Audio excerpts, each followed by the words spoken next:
विधानसभेची मॅच महायुतीत जिंकणार, देवेंद्र फडणवीसांकडून विश्वास व्यक्त. अर्जुनाचं लक्ष मासा होता, तसं आमचं लक्ष विधानसभा. शरद पवारांचं सूचक विधान. सुजाता सौनिक महाराष्ट्राच्या नव्या मुख्य सचिव. सुजाता सौनिक या महाराष्ट्राच्या पहिल्या महिला मुख्य सचिव. विधानसभा निवडणुकीत शिवसंग्राम निश्चितच उतरेल. ज्योती मेटेंकडून निवडणूक लढवण्याचे संकेत. मराठा समाजाला त्रास देऊ नका, लोकसभेत नाव न घेता पाडलं. आता 288 जागांवर नाव घेऊन पाडणार, जरांगेंचा सरकारला इशारा. वटसावित्रीच्या पूजेला ड्रेस घातलेल्या महिलांनी जाऊ नये, आपल्याला मिळालेलं स्वातंत्र्य हे दळभद्री. स्वातंत्र्यावरून संभाजी भिडेंचं वादग्रस्त वक्तव्य.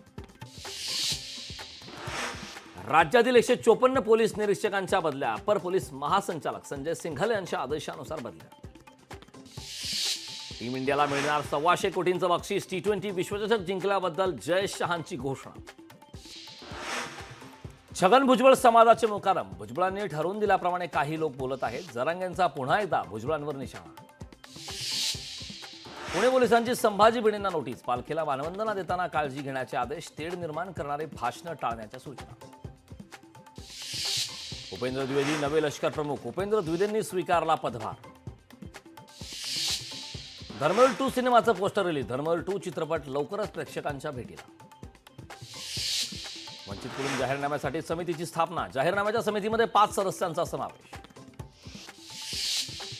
नवी मुंबईतील बेलापूर होणार स्मार्ट विलेज. मंदा म्हात्रे यांचा अधिकाऱ्यांसोबत पाहणी दौरा. कांदिवली समतानगरमध्ये पाण्यासाठी रहिवाशांची परवड. बिल्डर SD कॉर्पोरेशनच्या विरोधात आंदोलन. रहिवासींना 25 मार्च पासून फक्त 15 मिनिटे पाणी पुरवठा.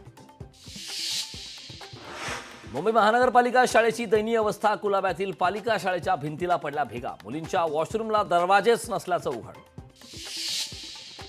मराठवाड्यातील लघु मध्यम प्रकल्पातील पाणी साठ्यात घट. जोरदार पावसानंतरही मराठवाड्यातील धरणं कोरडे ठाक. पश्चिम महाराष्ट्राला जोडणारा करूळ घाटाचे काम निकृष्ट दर्जाचे. करूळ घाटात ठिकठिकाणी कोसळली धरण. जोरदार पावसामुळे सवतकडा धबधबा प्रवाहित. रत्नागिरीतील सवतकडा धबधब्यावर पर्यटकांची गर्दी. संभाजीनगरच्या वैजापूर शहरात जोरदार पाऊस. पावसामुळे दुकानांमध्ये शिरलं पाणी. मुंबईतील मरीन ड्राईव्ह समुद्र किनाऱ्यावर उंच लाटा. सुट्टीचा दिवस असल्यानं समुद्र किनाऱ्यावर पर्यटकांचा उत्साह.